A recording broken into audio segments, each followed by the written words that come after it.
Vamos a saludar al ex jefe de gabinete del Frente para la Victoria, dirigente actualmente del Frente Renovador, Alberto Fernández, que está en Mar del Plata y está en línea para conversar con nosotros. Alberto, Gastón Trixuk lo saluda y Pablo Esteves. Buenos días. ¿Qué tal? ¿Cómo les va? ¿Bien? Bien, bien, muy bien. Bueno, gracias por el contacto, Alberto. Por favor.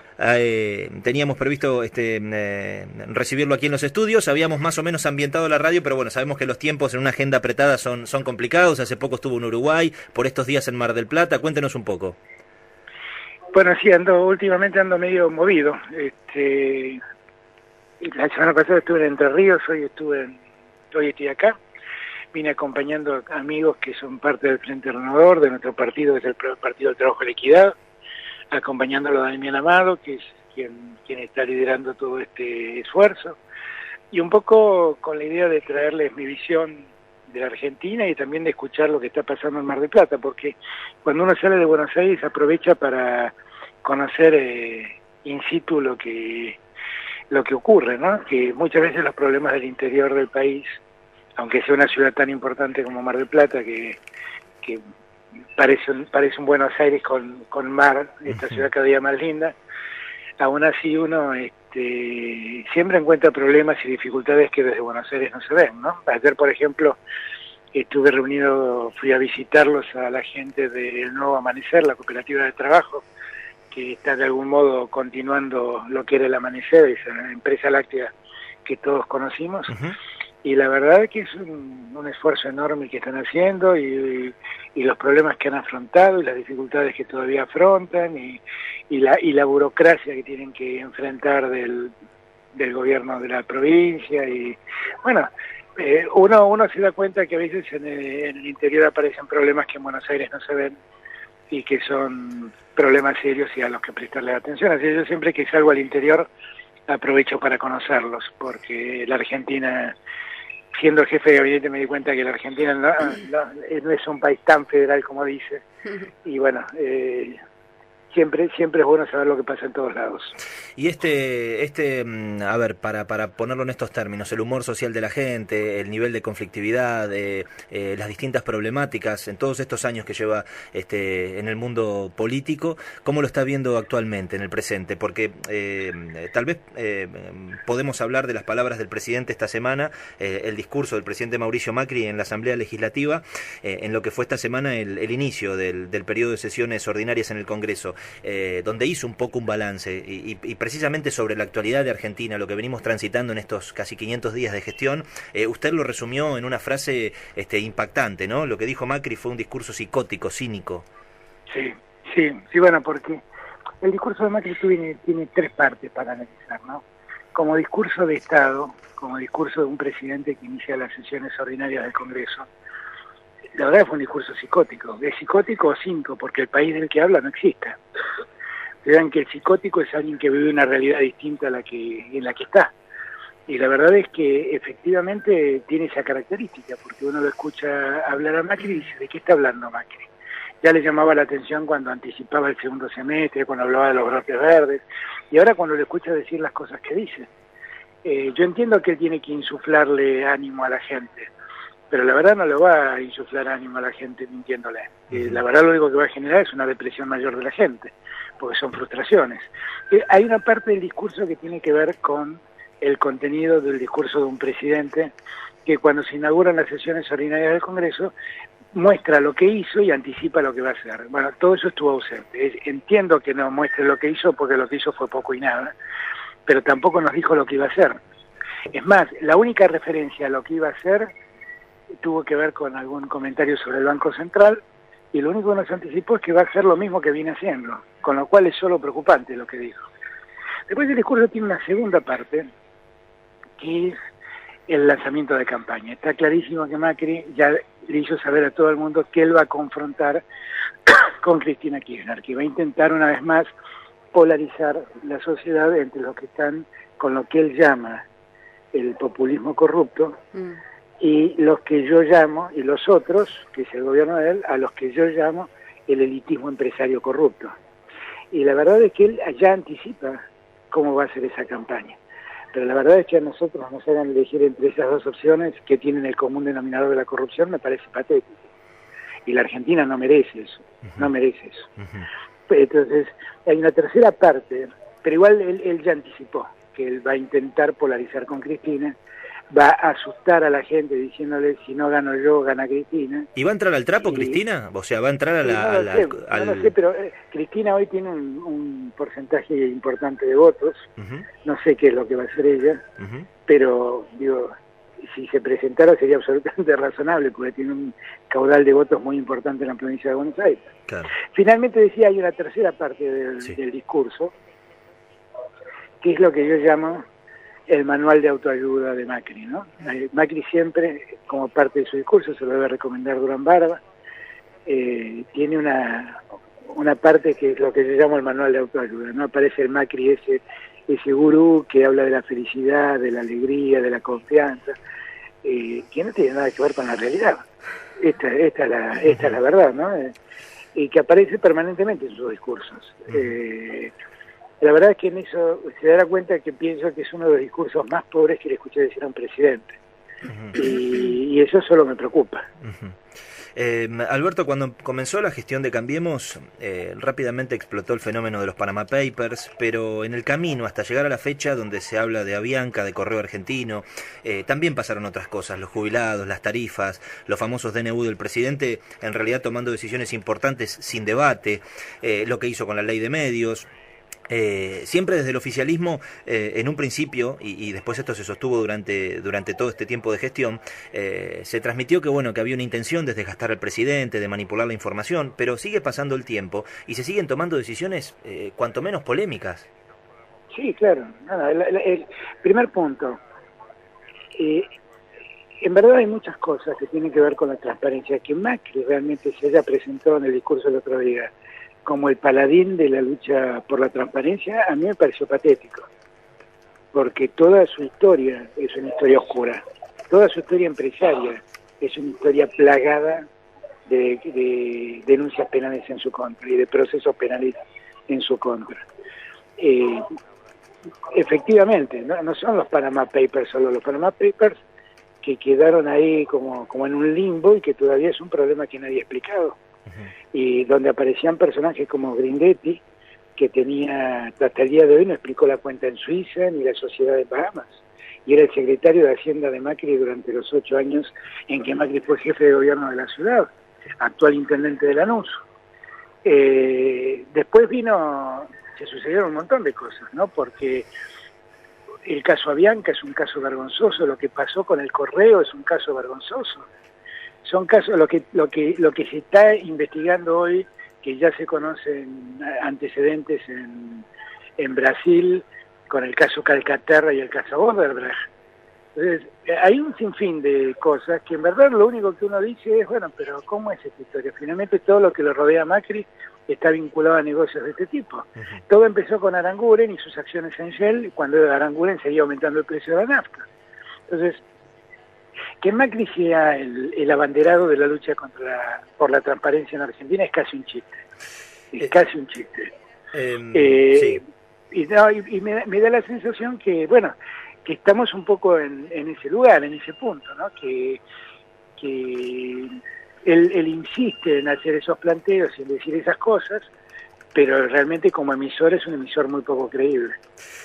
Alberto, lo cambio de tema pensando ya en las elecciones, porque muchos partidos ya están haciendo campaña precisamente pensando en este periodo tan sensible para el país. Entiendo que si la gente tuviese que votar hoy, se le presentaría, en términos generales lo digo, una elección donde está presente el descontento con las cosas que están pasando, pero también está presente el descontento sobre muchas causas abiertas sobre los que se fueron. ¿Qué papel juega el Frente Renovador en esta elección que, corríjame si me equivoco en la reflexión, casi haciendo los deberes, silbando bajito y caminando por la sombra, casi que va sacando el mejor partido de los errores de las dos fuerzas más votadas en los últimos años en el país? El Frente Renovador todo este tiempo se quiso presentar y lo intentó hacer como una fuerza que intenta hacer otra forma de oposición, ¿no? Yo diría que en Argentina hay dos formas de oposición al gobierno de Macri. Una oposición visceral, que es la del Frente para la Victoria, que se opone a todo lo que hace Macri, y una oposición más racional, que es la del Frente Renovador. que acompaña lo que considera que está bien y rechaza lo que le parece que está mal. El Frente Renovador es una fuerza que yo siempre le digo a Sergio, ha nacido para ponerle un poco de sensatez a la política argentina, pero con mucho trabajo, porque los argentinos en verdad siguen viviendo en el Boca River permanente, siguen permanentemente dividiendo la sociedad en dos. Uno lo escucha el discurso de Macri del otro día, llamando a la unidad nacional y al mismo tiempo profundizando la grieta, es la prueba más evidente de cómo funciona la Argentina. Entonces, uno debería pensar que efectivamente, ¿no?, entre los locos de un lado y los locos del otro, la gente debería tratar de buscar la sensatez. Vamos a ver si lo hace la gente. Macri y Cristina están apostando a la polarización entre ellos. Y si eso ocurre, nosotros tendremos dificultades. Yo confío que la gente entienda qué es lo que le pasó al país cuando debieron elegir entre uno y otro, ¿no? Porque por aquella polarización hoy tenemos el presidente que tenemos y tenemos el gobierno que tenemos. Si la gente entiende y aprendió lo ocurrido, seguramente el Frente Renovador tendrá otra suerte en el futuro. Alberto, le hago las últimas dos, agradeciendo su tiempo, por supuesto. Hablando precisamente de las elecciones, a veces muchos argentinos no terminan de comprender que las elecciones legislativas son tan importantes como cualquier otra elección, que significan mucho para el proceso democrático. Para mucha gente que va a tener que poner un sobre en la urna, piensa que si no es una elección a presidente es como que es un trámite, y en realidad no es así, ¿no? Es importante también reflejar esto de cara a las elecciones y no solo, entiendo que desde los partidos, hacer campaña por uno u otro candidato. No tiene nada de intrascendente una elección de medio término, una elección parlamentaria. En verdad, esa elección significa dos cosas. Primero, en la práctica es cómo se componen los parlamentos.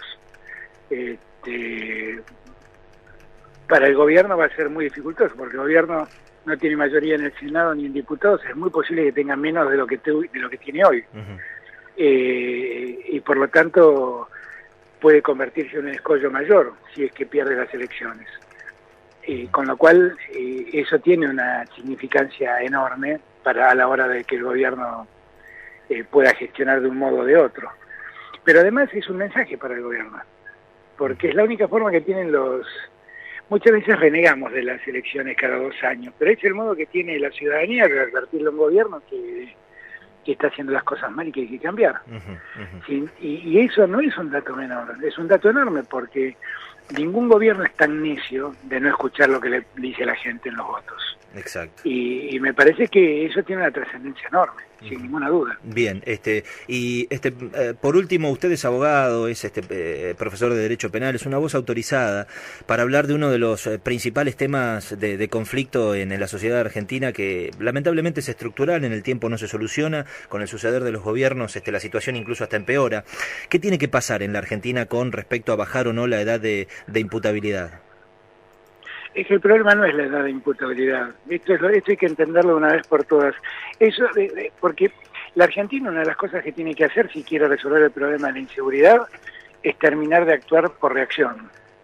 En verdad, volvimos a hablar de la edad de imputabilidad cuando un chico de 15 años mató a otro chico de 15 años que se llamaba Brian. Exacto. Es un hecho muy doloroso, es un hecho muy penoso, es un hecho que a todos nos irrita, es un hecho que a todos nos conmueve. Pero la solución no es bajar la edad de imputabilidad, porque ese no es verdaderamente el problema. Es muy escandaloso y es muy escalofriante, si se me permite el término, sí, ver un chico de 15 años matando a otro, sin duda que lo es. Pero entendamos bien, los delitos cometidos por menores representan menos del 5% del total de los delitos cometidos en Argentina. Pero cuando uno pone tanto esfuerzo en el delito del menor, es como que está desatendiendo el 95% restante, que es el verdadero problema. ¿Se entiende? Sí. Ahora, esto que yo digo, yo sé que no tiene buena prensa y sé que la gente se irrita, pero la solución para terminar con el delito en Argentina es tender a condiciones de mayor igualdad.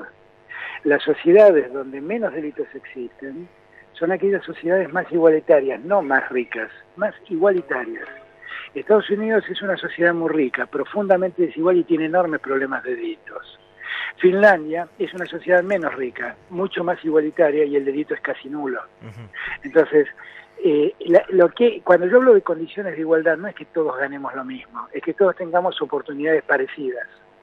Y en la Argentina, por imperio, porque acá nos olvidamos, ¿no? Pero la crisis de la alianza y la caída de la alianza y el default y todo lo que pasó en aquellos años, le dejaron a la Argentina 60% de pobreza.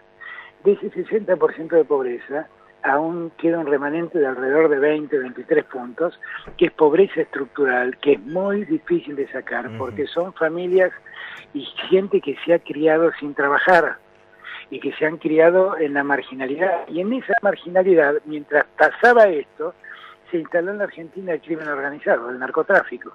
Y allí se reclutan los soldados del narcotráfico. Entonces es muy complejo, porque esa gente que no está preparada para otra cosa, tiende a hacer carrera dentro del delito, si se me permite el término. Sí, claro. Romper toda esta lógica demanda años.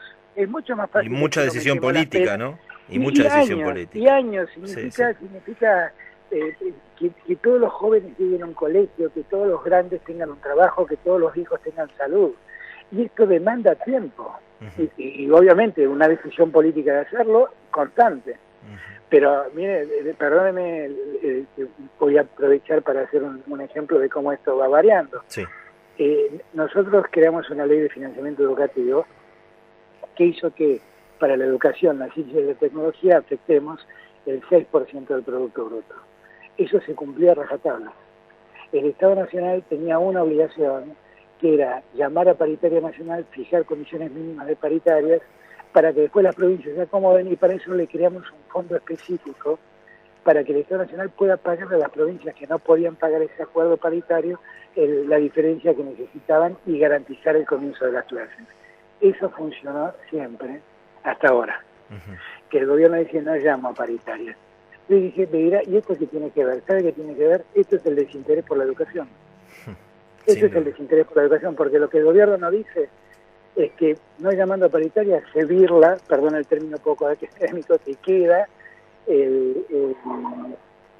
esos fondos que son miles de millones de pesos, que están destinados a mejorar la condición docente en las provincias que no lo pueden mejorar, y se lo queda y lo convierte en superávit.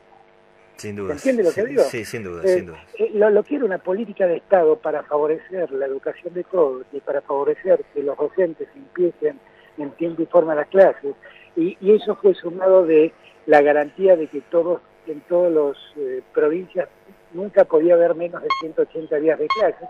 Todo eso se pierde graciosamente por tratar de ahorrar unos pesos del gasto público. Y eso va en desmedro de los que necesitan educación. Sí, sin educación no hay futuro, aunque sea una frase hecha. No, pero además hay que entender una cosa. La riqueza de las sociedades en el presente es la inteligencia, es la educación, es la preparación. Porque la tecnología ha cambiado todo. Y entonces exige definitivamente de todos nosotros una preparación distinta para poder ser parte del mercado de trabajo. Sin lugar a dudas. Alberto Fernández, le agradecemos mucho este contacto, lo dejamos en una mañana en Mar del Plata que está un tanto rara, comenzó a llover por lo menos en el macrocentro hace unos minutos, que siga con su agenda laboral y por supuesto en otra oportunidad, cuando disponga un poco más de tiempo, lo vamos a recibir aquí en los estudios de Radio Brisas. Siempre va a ser un gusto, siempre son muy amables conmigo. Les mando un abrazo muy grande. Otro para usted, buen fin de semana. Alberto Fernández, ex jefe de gabinete del Frente para la Victoria, dirigente del Frente Renovador, haciendo un repaso de su agenda, en este caso en Mar del Plata, y también algunas cuestiones que tienen que ver con la actualidad nacional a nivel político, social, económico.